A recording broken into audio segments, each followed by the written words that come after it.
Thanks so much for joining up. I'm really happy to have you here with me and my friends and colleagues, Jane Humphries and Joya Misra, to talk about my new book. We're making a video of this exchange and we'll be putting it up on YouTube, and we'll also be saving copies of questions and try to answer those that we don't get to today. And you'll be able to find those on my website, which is called CareThink, one word, carethink.org. So let's get on with the time that we have at hand to enjoy the very great privilege of an international conversation.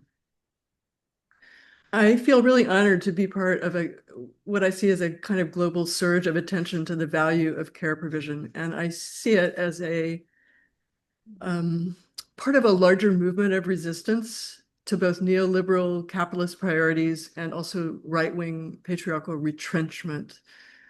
I believe that it can help us build a progressive coalition to expand public provision of and also support for care services, reduce inequality, and restore confidence in democracy.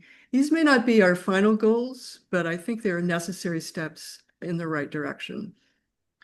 The phrase making care work has a double meaning. First, let's recognize that care work has been economically undervalued and ideologically devalued. In the book, I describe why these processes have unfolded and how feminists, among others, have contested them. Second, let's recognize that care provision doesn't always work the way we want it to. We could do a much better job than what we are currently doing, taking care of ourselves and others. And this is a task that isn't confined to unpaid work in households and communities, but also extends to purchase services and the public sector, to employment and health, education and social services, and the vertices of what researchers have come to describe as the care diamond. And this, to me, explains why the subtitle of the book is so important. Why our economy should put people first. And why? Because our current economic system is based on putting wealth accumulation first, under the really incorrect and misleading assumption that this is both a necessary and a sufficient condition for making us all better off. So this book is not a manifesto, and it doesn't outline specific policy priorities. What it is an effort to recruit both academic researchers and ordinary people to the task of reorienting our priorities and building a strong international pro-care, pro-social coalition. And this can't happen without your help. So thanks a lot for listening. To start us out, I'm going to share 10 chapter titles, which take the form of questions that I try to answer. Human capabilities, more than commodities? Yes.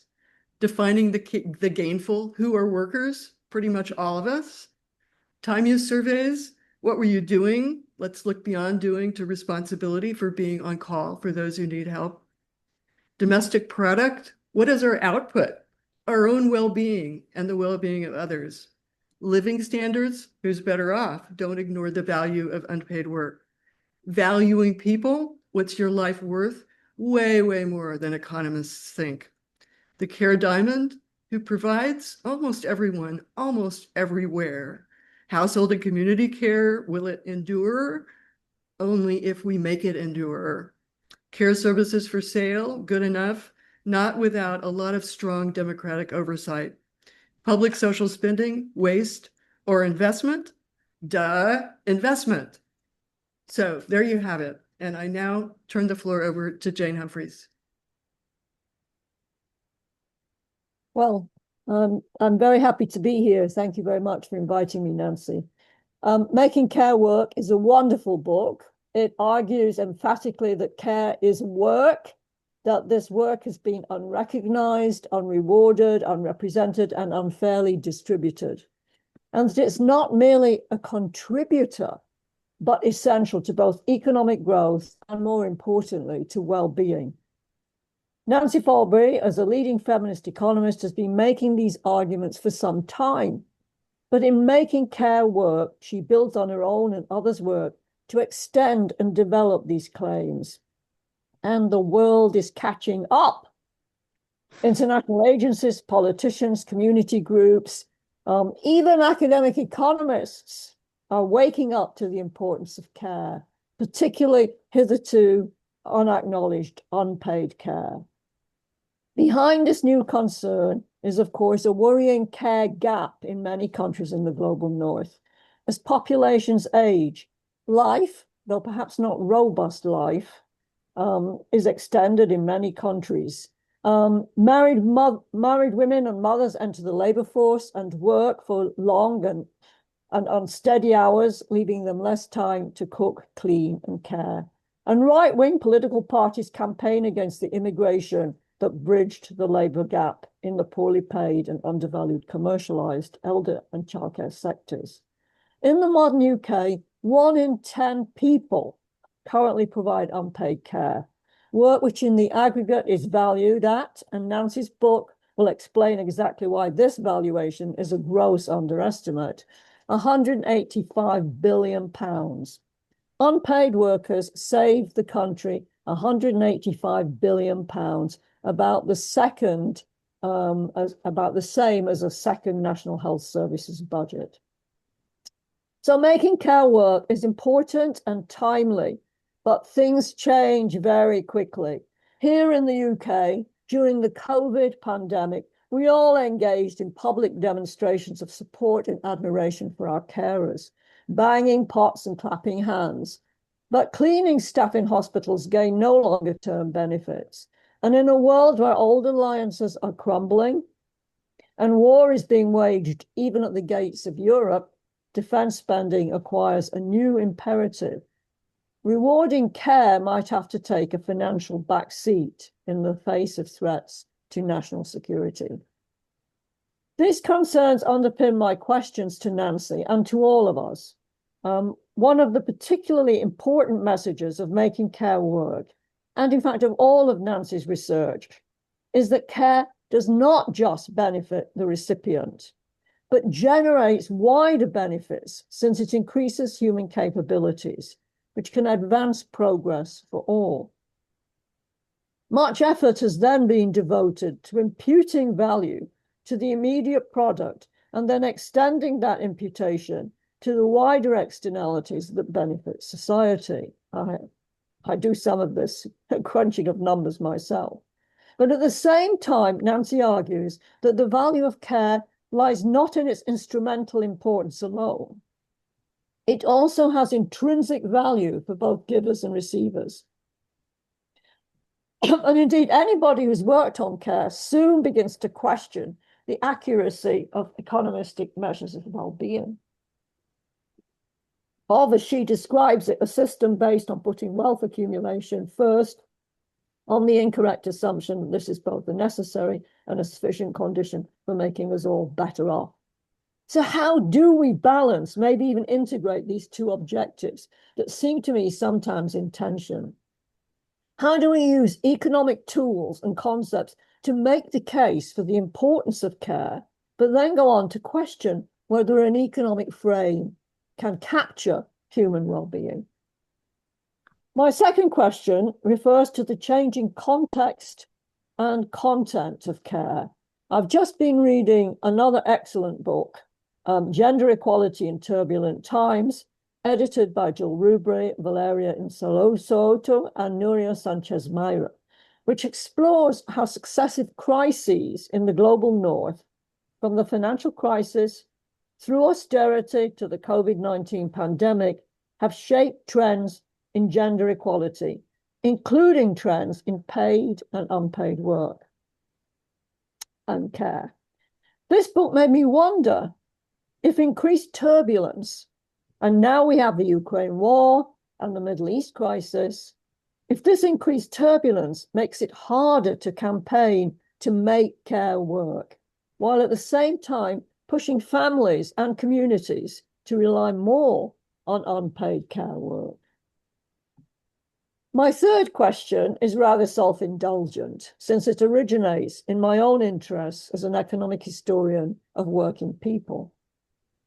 I've always thought that the central question facing the historian of the working class family is how its reproductive functions, family formation, care of the elderly and the frail, and of course the raising of children, are meshed with its productive functions, its role as the basic unit for acquiring, consuming the means of subsistence. Even Adam Smith pointed to this problematic combination within households. And I've just been rereading Kirsten Swint's excellent Feminism's Forgotten Fight, The Unfinished Struggle for Work and Family. Do you think it's possible, Nancy and everybody, is it possible that by celebrating increased female labor force participation ahead of the redistribution, recognition, and reward of unpaid care, we, feminists, have exacerbated the burdens faced by some women in terms of the double shift of hours spent working in the labor force and in the home? I have many other questions, and I'm particularly interested in the way in which the failure to include unpaid care work in estimates of production distorts estimates of growth, a topic which Nancy made a very important, very early contribution to. But I've had my share of the time. So I want to hear what others have got to say on the book and these follow-up questions. Thank you, everybody. Jane, those are really great questions, and I'm really happy that other people are here to help me answer them. So for now, we'll hear from Joya Misra. Thank you so much for the opportunity to respond to this brilliant, important book. Nancy's writing is always brimming with insight, humor, and a feminist perspective that I find both inspiring and hopeful. I will keep my comments short. I'm really excited to have the conversation among all of us. At the beginning of the final chapter, Nancy reminds us of the parable of the streetlight, which comes from a Persian folk tale. An economist is looking for their keys under a streetlight. Another economist comes and says, are you sure this is where you lost them? And the first economist says, no, I lost them in the park. The second says, why are we looking here? And the first responds, because this is where the light is. In Nancy's version, the second economist asks, why isn't there a streetlight in the park? But pulls a flashlight out of her backpack and says, let's head over there anyway. That is Nancy, always the economist with the flashlight in her backpack and the willingness to stride back into the park and create the light that we all need to see. It's truly, it is such a beautiful capturing of a career of bringing the light. This book helps us understand that people have long understood the limitations of only measuring paid or formal work. She sheds light on how care work and other forms of feminized work have been both devalued and made invisible in national accounting systems, despite the critical nature of the work, and many people recognizing what is lost by not accounting for it. And I really love the historical story that she tells, because it's clear, like in every generation, people are seeing this, and yet we keep doing it. She walks us through time use surveys as another way of getting to what people are doing, showing us that in the US, for example, the unpaid work that helps produce, develop, and maintain workers consumes more time on average than earning money.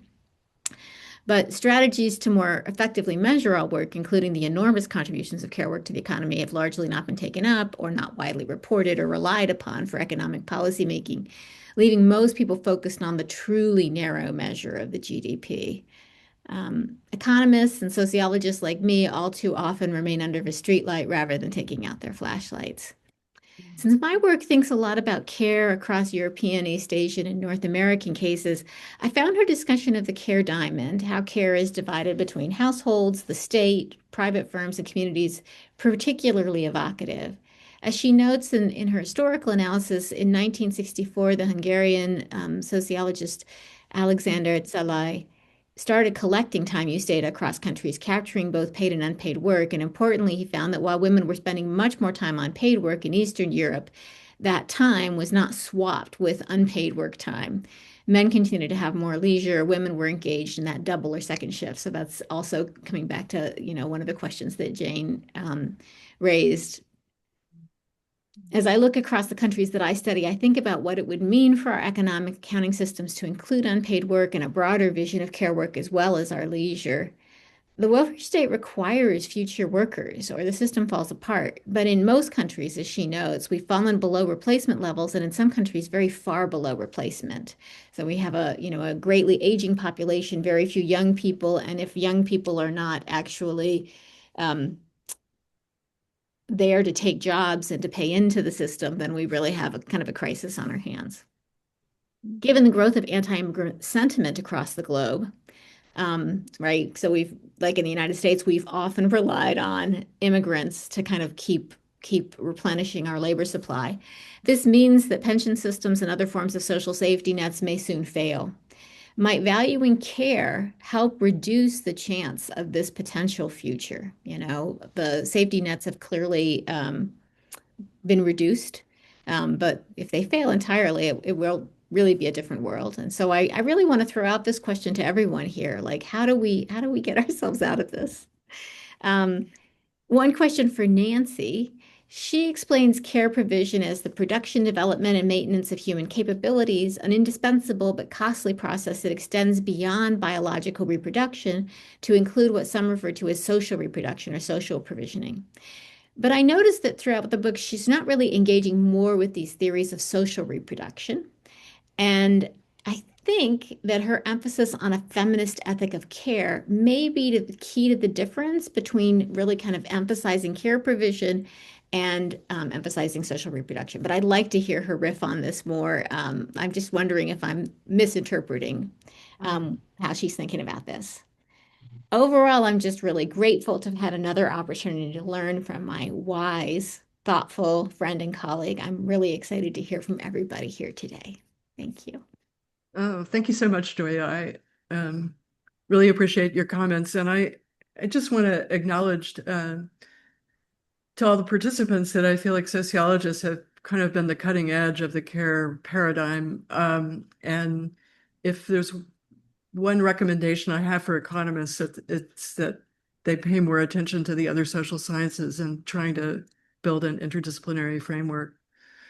So hoping to get questions and comments also in the Q&A. And while you're formulating those, I'm going to just take a crack at briefly answering one question each from Jane and from Joya. Jane, you expressed this concern that feminists themselves and their emphasis on getting women into paid employment have contributed to some of the backlash that we're seeing. And I think they have, and I think this is an insight into the way political coalitions can shift very quickly.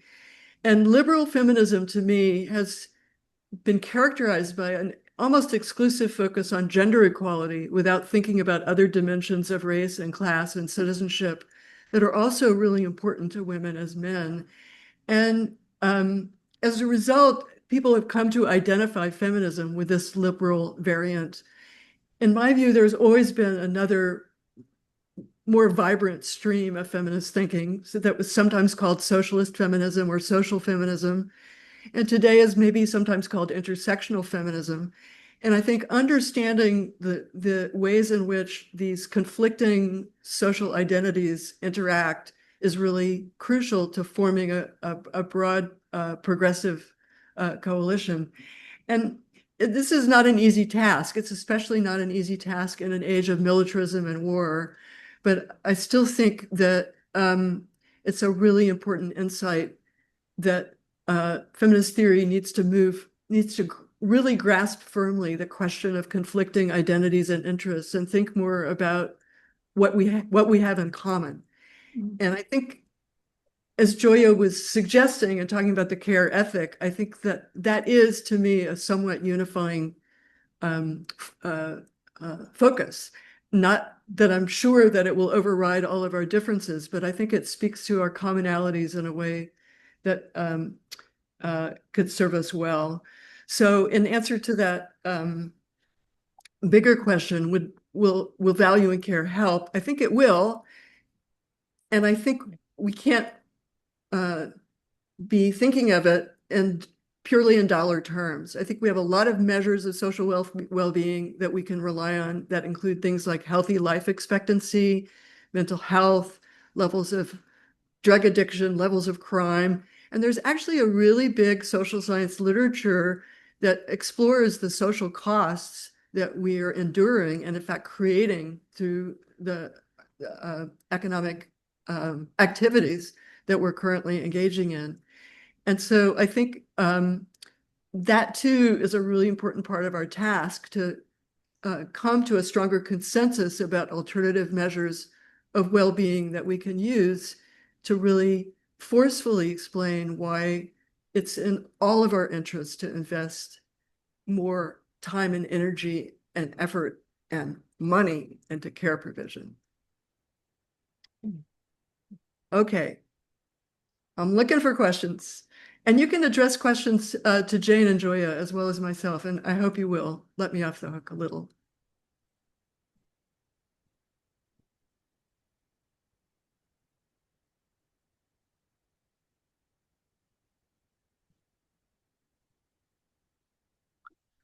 Okay, I see a question about modern monetary theory, economists with a proposal for full employment that seems very caring. Yes, I like the spirit of modern monetary theory. I like the way it challenges the notion that we are really fiscally constrained in our efforts to increase spending on care. However, I have to say, I'm not convinced that the constraint they think is not binding is actually not of some concern. And my colleague Jerry Epstein has written some really good critiques of modern monetary theory that I find pretty persuasive. So the answer there in brief is I like the spirit of modern monetary theory, but I'm not convinced by the macroeconomics behind it. Trying to keep an open mind about it and paying attention. Okay. Nancy, I see a question from Pat Armstrong asking if the emphasis on unpaid care work takes us back to the old wages for housework debate. Oh, thanks. You know, I I have to say I was a little confused by what was displaying on my screen in terms of the difference between chat and Q&A, but now I've got it. Okay, Pat. I wonder if an emphasis on unpaid care work takes us back to the old wages for housework debate. Pat Armstrong, Canada. I think it evokes the old wages for household debate, but I think it's very different. It's not talking about wages. It's talking about public recognition and valuing of work, um, not something on an hourly basis that could be construed as part of a wage. And it's also moving beyond the wages for housework emphasis on capitalist benefits, capitalists as the exclusive beneficiaries of unpaid work or the primary beneficiaries. Yes, I think it's pretty clear that employers benefit, but other people benefit as well. And the distribution of those benefits is something that we need to kind of better understand. Okay, here's a question from Naomi Lightman. How do we best adapt the care diamond to the increasingly transnational care economy? Oh, wow, that's such a good question. Yeah, I guess I tried to say in the book that so far we've only constructed a care diamond on the national level, but we clearly do need to adapt it to the international level, and we need to be looking at supply chain dynamics in labor and goods. So I'm not quite sure how to proceed with doing that, but I do want to say there is some really important work on global care chains that I think is kind of a starting point for moving towards that more transnational approach. Okay. How important is the care issue? How important to the care issue is the more equal division of labor between men and women at home? This is a question from Gerald Epstein. And I think it's really important. I think it's really key. I think the only way to persuade people of the value and the importance of care work is to have them do it. And you know, the ideological construction of care as women's responsibility in the home is basically the entire basis for the devaluation of care work and the macroeconomy. The two, it's such an important link between the micro and the macro in thinking about gender. So just as unpaid work is left out of gross domestic product, the value of public investment in schools and hospitals is also left out. It's only entered as a cost and not with no consideration of its output. And that to me is very emblematic of the parallels between the home and the macroeconomy.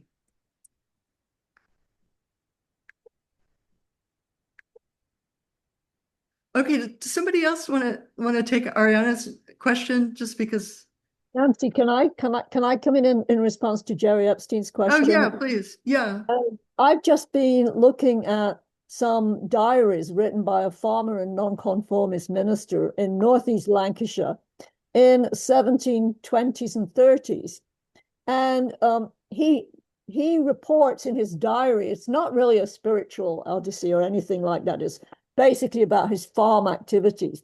And he reports in his diary all these things that his wife does, who he refers to as my love throughout the diaries. But he only ever reports her caring labor when he has to do it himself. So we never see her actually caring for her several children and her several stepchildren, except when she hurts her ankle. And then he says, oh, I had to get my children up and I had to do this. And then when she's recovering from having a baby, he said, oh, I had to pay to get the neighbor to come in and do the washing and all the rest. That's how he describes her massive amount of housework and caring labor. So I think this is a historical insight into what Nancy was just saying. This work is invisible if men don't do it, or unless it's actually commodified. Those are the two cases where we see him reporting caring work. Now, it's a historical example, but it shows you the deep roots of this blindness towards this whole realm of activity. And it's fun. It's just like a wonderful anecdote from in vindication of the value of archival research that you've been so good at. Yeah. It's really beautiful. And it's so funny because I was actually writing about this question this morning. I was working on something, and I do think that one of the things that we've seen in countries that have adopted a parental leave that men have to take, or the family just doesn't get it, right? They use it or lose it, parental leaves, is this remarkable shift in how men feel about care. So, for example, some qualitative research reports that in the early days, when men were first taking parental leave, as interviewers would be interviewing them, they would just be sitting there and talking to them or watching the child, but really kind of just watching the child and talking. Um, And now they're folding laundry and they're doing dishes and they're doing all the things that women are also doing when they're being interviewed about this, right? So there is something that is happening that I think is actually very hopeful in terms of how care Yeah. responsibilities are actually shifting in some pretty notable ways. Because I think that whenever men do something, it becomes valued. So I actually think that, we're kind of moving. There is something that is kind of rolling downhill that really kind of leans in the right direction. Yeah, I tend to agree with that as well. And it's kind of an entry point into answering Ariana's question because one thing that we've done in a lot of the time use work is combined a lot of different activities under the care rubric. And it's pretty clear that now, increasingly, that there are big distinctions between indirect care that involves housework and what some sociologists have called reproductive care, and between kind of person-to-person relational care. And men in particular have moved into doing more relational care. And I think there is a lot of evidence from time use diaries that there's more participation in childcare, and this helps explain the kind of income gradient in the division of labor in the household. So it's always been a puzzle for a lot of us time use researchers that high income households spend about the same amount of time in care work, broadly defined, as low income households. But if you disaggregate that work, it turns out that lower income households are spending a lot more time doing the less rewarding activities like housework and cleaning and cooking and so forth.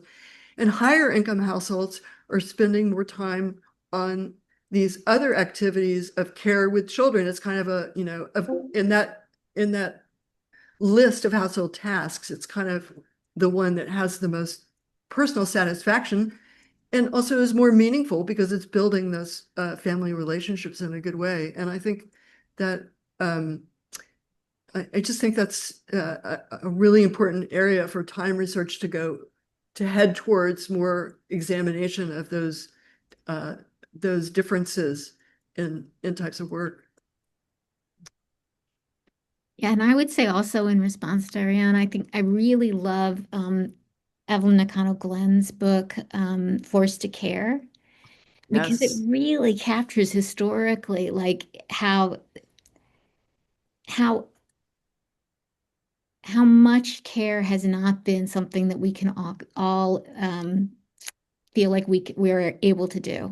That so many times, especially women of color, going back to, like thinking about kind of immigrant labor, we're doing care for other people's families and not for our own. Not doing the unpaid care that we really wish to be doing, right? And that's absolutely classed. It's also racialized. It's so important to always be thinking about that.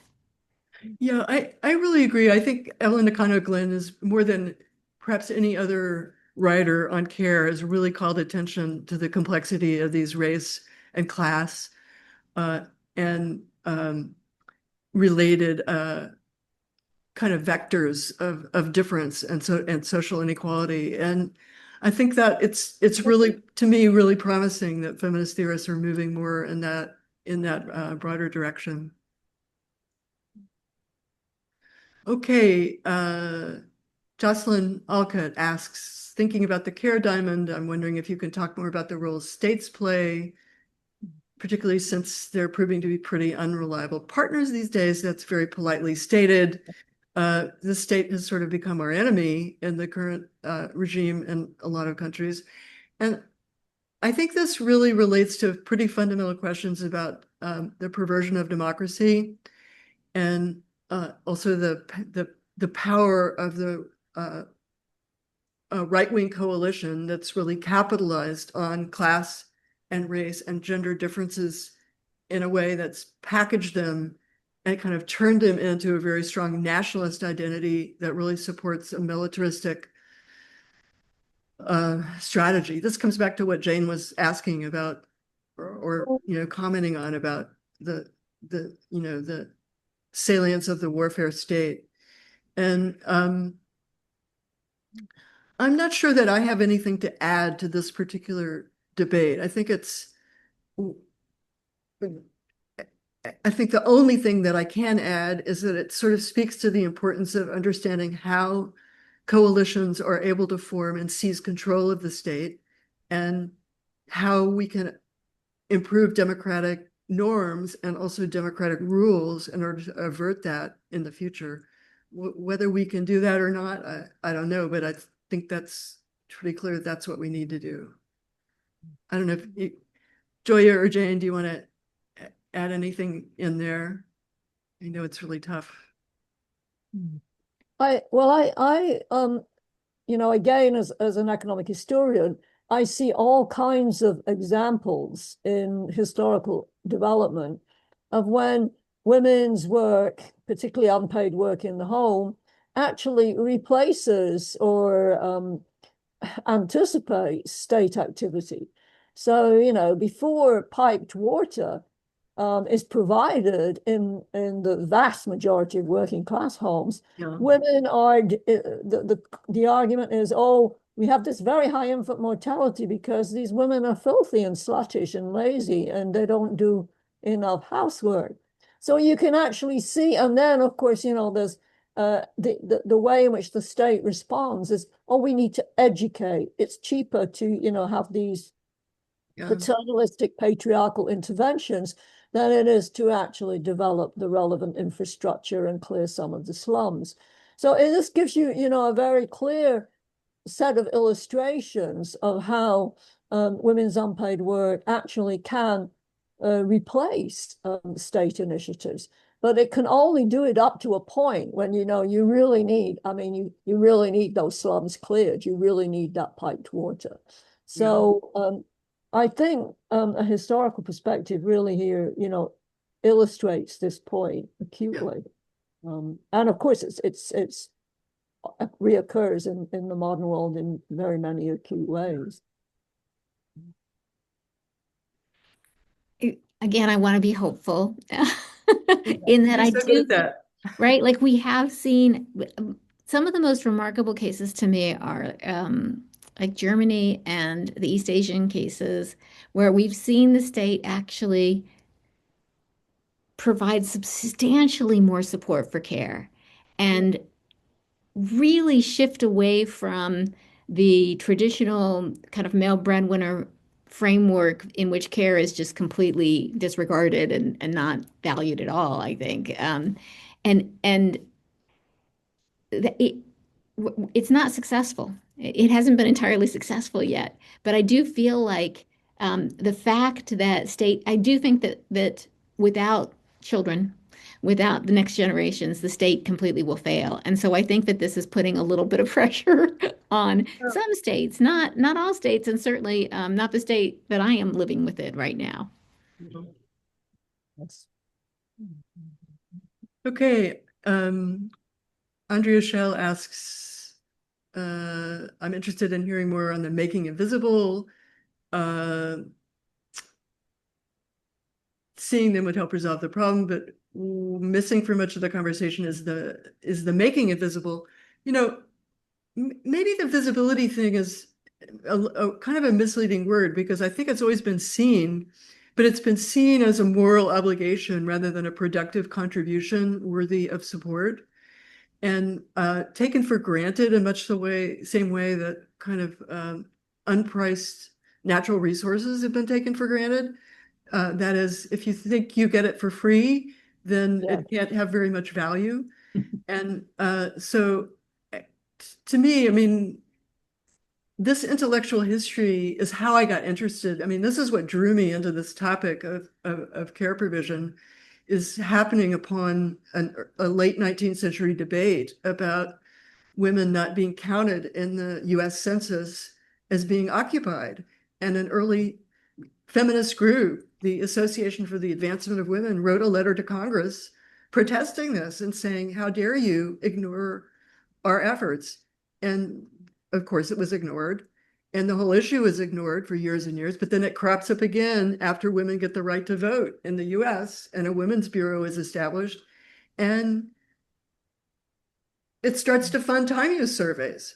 So then it kind of, you know, kind of fades away, and then it comes up again, and with the New Deal and a lot of the priorities of the New Deal in the US. So I think you see what's interesting about the historical picture is you see these waves of acknowledgement that it, you know, of grappling with the issue of invisibility or you know, devaluation. Devaluation is actually an active process that economists play a crucial role in this process, and I think that's a really cool part of the story. And I thought, by the way, one of my waggish points in the book is that I plan to send a copy to Congress, echoing the late 19th century Association for the Advancement of Women's Actions. I haven't yet done it yet. I think it might be kind of a waste of postage, but there you have it. On this topic of invisibility, can I just emphasize that one of the points that you make, Nancy, in the book and in other contexts, is the importance of supervisory or passive care, both for elders and for children. And that's work that's particularly invisible, I think, because you're not actually doing anything, but you're there in case you need to do something.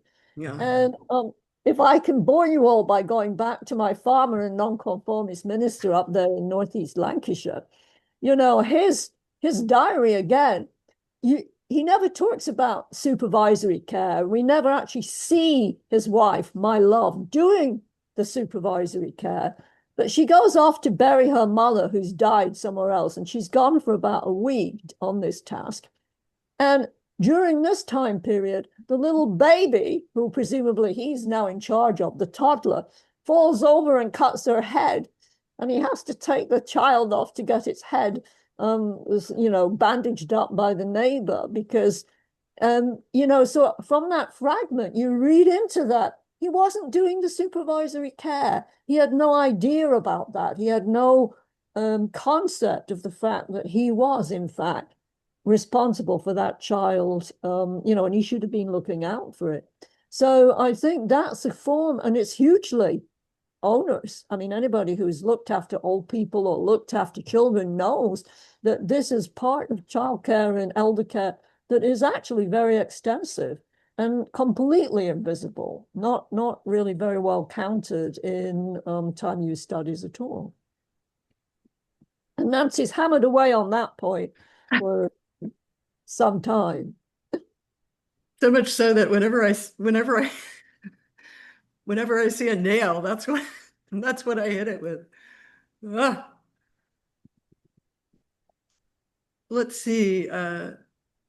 Lord Diablet asks, how can we economically capture intrinsic value?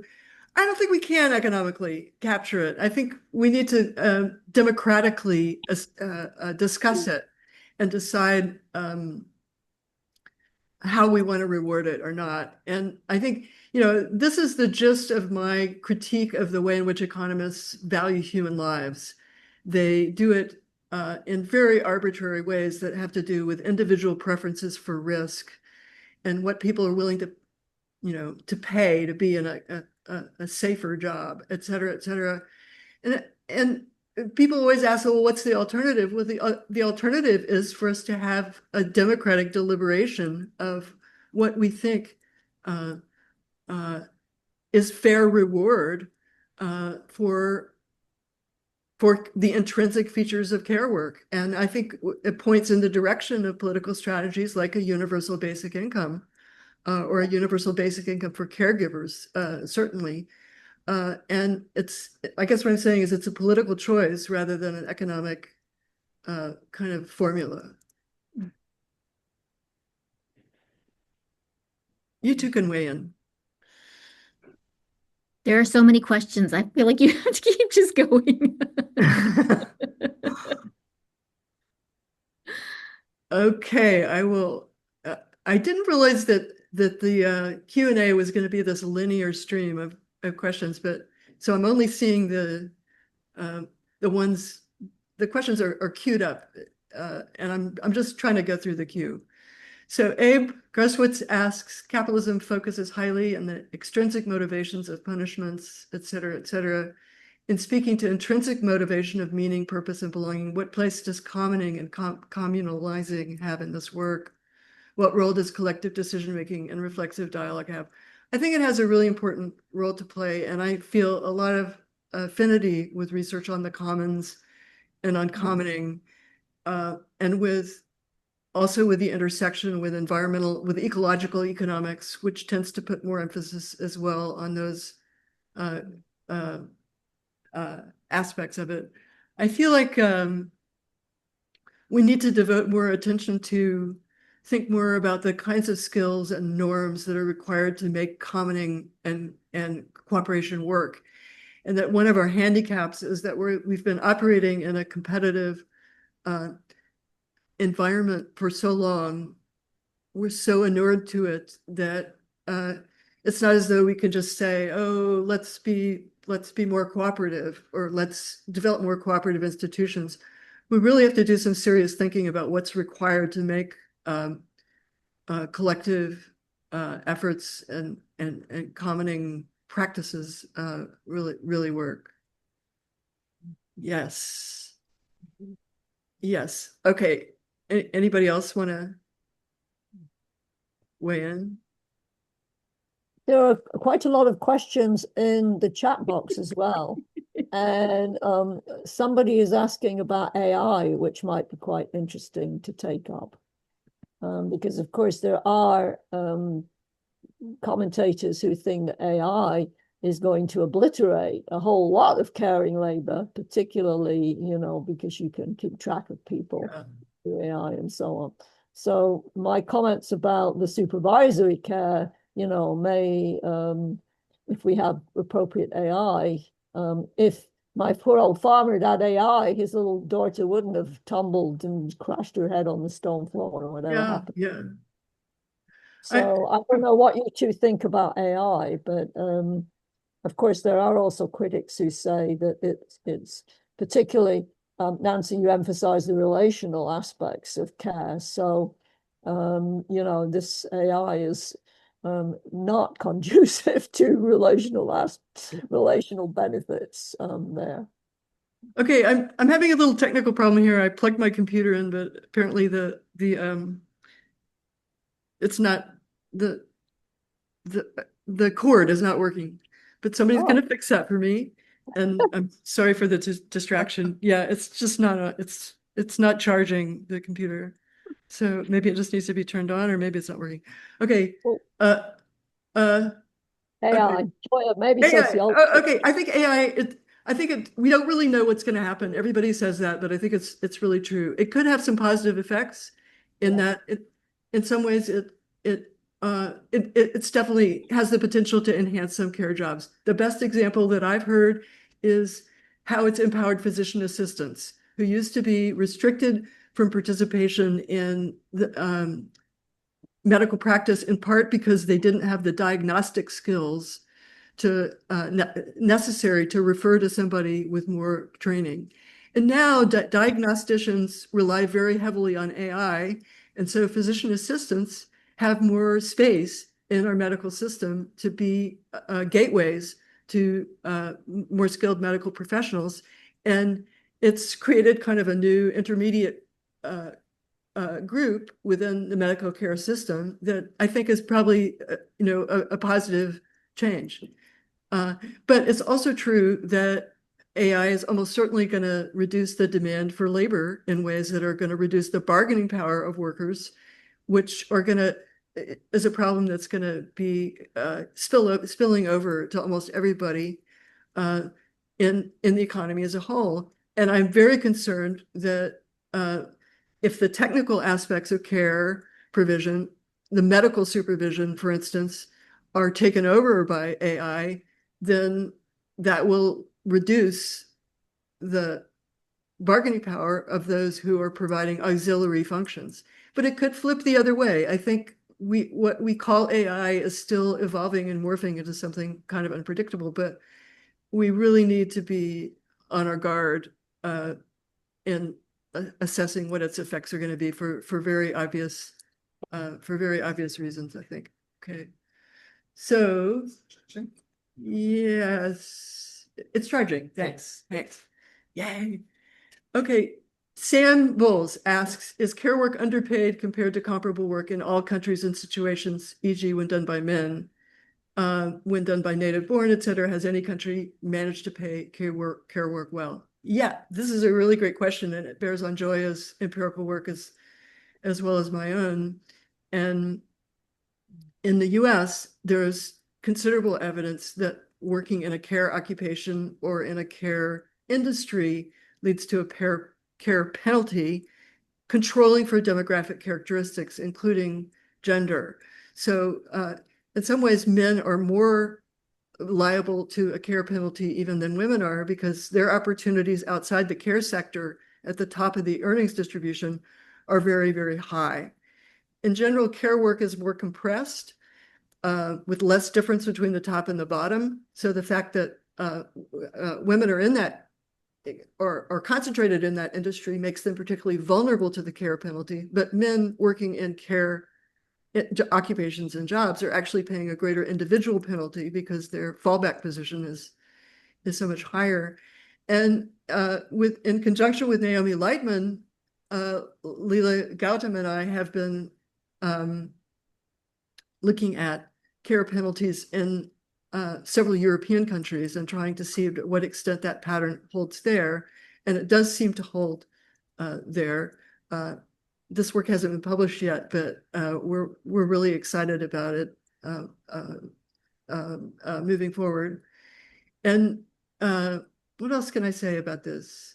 Yes, some countries have managed to pay care work better, maybe not well, maybe not as much as we would like, but there's clearly a kind of an interaction between social norms and other aspects of the of the labor market. And Joya and others sociologists at UMass have done a really great job of revealing pretty important cross-national differences in pay. I think it's a really interesting, really great area for labor economists to uh, examine in more detail. I don't know, Joya, maybe you want to chime Just in. a few words, I'll just say the amount of earnings inequality in a country, the size of the public sector, and trade union strength have a powerful effect on whether care work is appropriately remunerated or not. So those are like three things to keep looking at.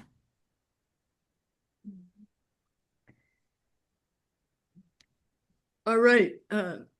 Tori Cohen asks, in the policy advocacy sphere, we consistently get hit on the sticker shock of how much a national paid family medical leave or other caregiving policy will cost. Outside of traditional measures like women's wages lost, are there other measures you would recommend using?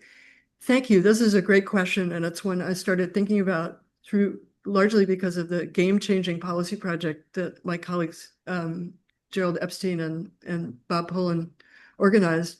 We just had a meeting, a working meeting here a few weeks ago, trying to address this question, and also I'm trying to write more about it in ways that can connect to current policy debates.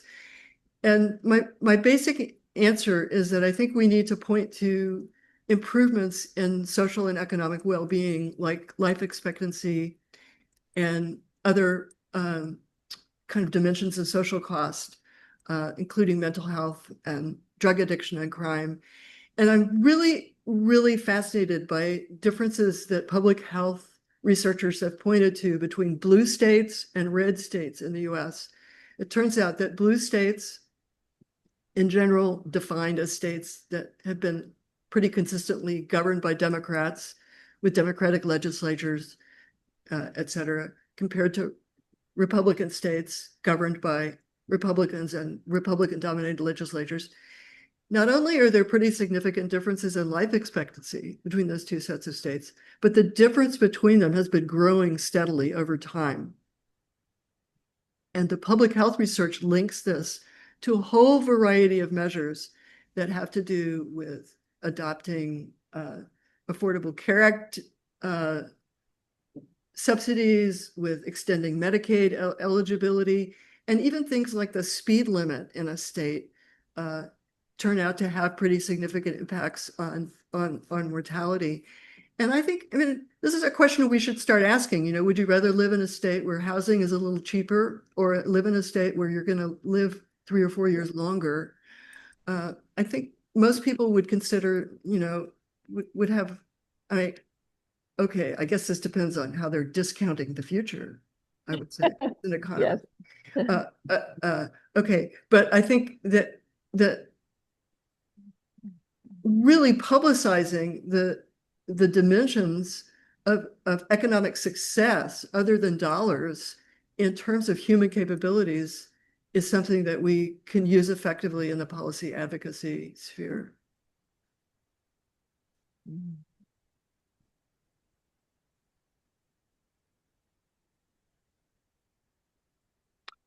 Robert Gottlieb has written a wonderful book on care policy and how to frame a care policy in the US. And he asks, how does a value of care ethic help inform a climate politics and vice versa? Wow. Yeah, I think the main parallel between the two is taking things that are really socially necessary but unpriced and looking at how disregard for them is actually going to cost money in the future. But also calling attention to the intrinsic value of a stable climate and a stable ecosystem and the ecosystem services that we value, whether or not you can put a dollar value on them. So I really see this as a crucial part of the Care Alliance to add care for the planet care for the ecology and care for the, for the natural environment in with our concern with the care environment. Sometimes the care dialogue gets very focused on either households or businesses. And again, it's the environment, it's the social ecology, which is a term that sociologists have used for years, but economists have really not embraced. And I think social ecology is a really great concept that should play a prominent role in the care discussion. All right. Lynette Utall has also written a really great book. In fact, a book that had pretty much the same title as my current book, Making Care Work, which I was unaware of when my publisher helped me choose that title. So I'm really happy to give her a shout out for being a real pioneer in this area of research. She says, I feel like people think about even less that reproductive labor care work is a feminist political social issue than when I first studied it in the 1980s. That's kind of sobering. Are academics still really studying it, and are policymakers still pushing for better wages for care work, and are feminists still doing activist actions to bring awareness about all the low paid care work that people are doing? Do we need a revival on all fronts? Oh, no suspense here. Yes, we definitely need a revival. I can't speak to the trends. Maybe, from my perspective, when I first started talking about it, I had zero audience in the 1980s. So things have really changed for me. I think it's for sociologists, it's different. Sociologists were onto this earlier, and there was sort of a wave of sociological research on it. I think these waves, I just will say, Lynette, and in thinking about this, that really what my kind of intellectual history showed is that these things move in waves. We shouldn't expect steady linear progress on it. That what we're going to see is, people are operating in this very complex strategic environment, which is of course complicated by the attack on academia in general in the US over the last year. And I think we just need to be looking at the wave form and thinking about how to keep waves going and how to make bigger waves, while recognizing that there are always going to be episodes of retrenchment and disregard. Thanks for asking. So Gerald Epstein asks, can care be a political unifier for a progressive political movement? I think so. That's what I'd like it to be. I think we can make it do that. I think we have to do a lot more work, conceptual and political work, to make that happen. But I'm hoping everybody here can see some ways of improving the prospect that it can be a political unifier. Jane, Joya, you want to chime in or no? I do think that there's currently a resurgence of interest in care and recognition of its importance.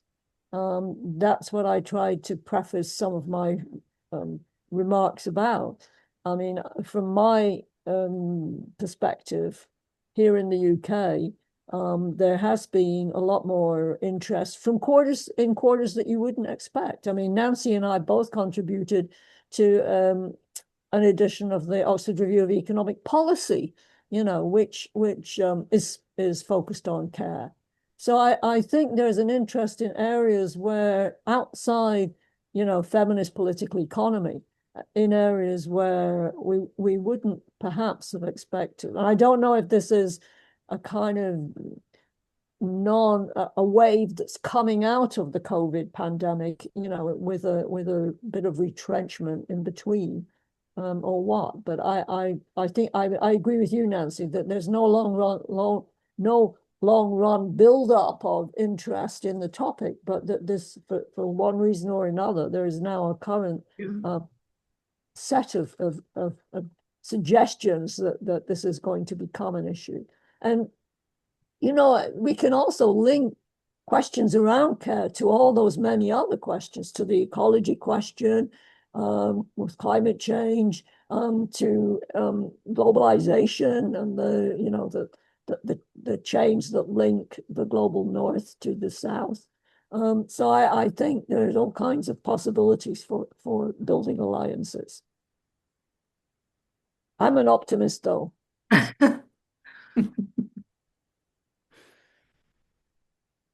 Well, you know what they say, what is it? Pessimism of the intellect, optimism of the soul, something like that. Yes.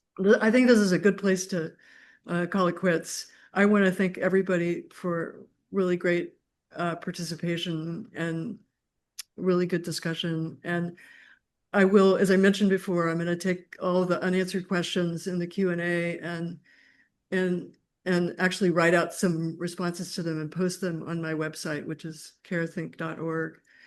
And I wish you all well, and take care and be careful and be good and be happy and take care of your own well-being. And thanks for everything and goodbye. Thank you.